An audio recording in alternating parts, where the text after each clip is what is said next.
മാസപ്പടി കേസിൽ വിജിലൻസ് അന്വേഷണം ആവശ്യപ്പെട്ടുള്ള റിവിഷൻ ഹർജിയിൽ ഹൈക്കോടതി ഇന്ന് വിധി പറയും. എക്സാലോജിക് CMR ഇടപാടിൽ അന്വേഷണം വേണം എന്നാണ് ആവശ്യം.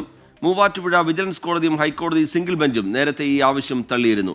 എസ് ശ്രീകാന്ത് വിവരങ്ങളുമായി തിരുവനന്തപുരത്ത് നിന്ന് ചേരുന്നുണ്ട്. ശ്രീകാന്ത്, ഇന്ന് കേസുമായി ബന്ധപ്പെട്ട് വളരെ പ്രധാനപ്പെട്ട ഒരു ദിവസം, വിശദാംശങ്ങൾ എന്താണ് ശ്രീകാന്ത്? റീജിത്ത് ഉച്ചയ്ക്ക് 1:45 ജസ്റ്റിസ് കെ ബാബുവിന്റെ ബെഞ്ചാണ് ഇതിൽ വിധി പറയാൻ പോകുന്നത്. അന്തരിച്ച പൊതുപ്രവർത്തകൻ ഗിരീഷ് ബാബുവിന്റെയും മാത്യു കുഴൽനാടൻ MLA-യുടെയും പുനഃപരിശോധനാ ഹർജികളാണ് കോടതിയുടെ പരിഗണനയിൽ ഉണ്ടായിരുന്നതും അതിലാണ് ഇന്ന് വിധി പറയാൻ പോകുന്നതും. ക്രിമിനൽ കമ്പനിയായ CMR-ൽ നിന്നും രാഷ്ട്രീയ നേതാക്കളും മുഖ്യമന്ത്രിയുടെ മകളും പണം കൈപ്പറ്റിയതിൽ വിജിലൻസ് അന്വേഷണം വേണം, ഇതാണ് ആവശ്യം.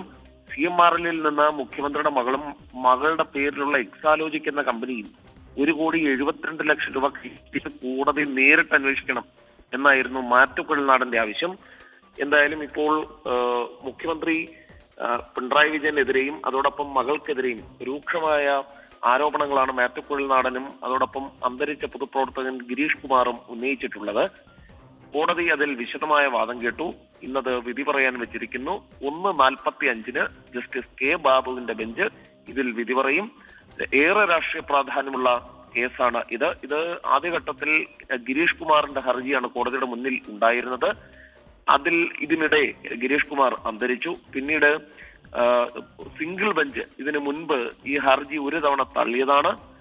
അതിനുശേഷമാണ് ഇതിപ്പോൾ വീണ്ടും റിവിഷൻ ഹർജി കോടതിയിൽ നൽകിയിരിക്കുന്നത്. എസ് ശ്രീകാന്ത് തിരുവനന്തപുരത്ത് നിന്ന് വിശദാംശങ്ങൾ നൽകുകയായിരുന്നു.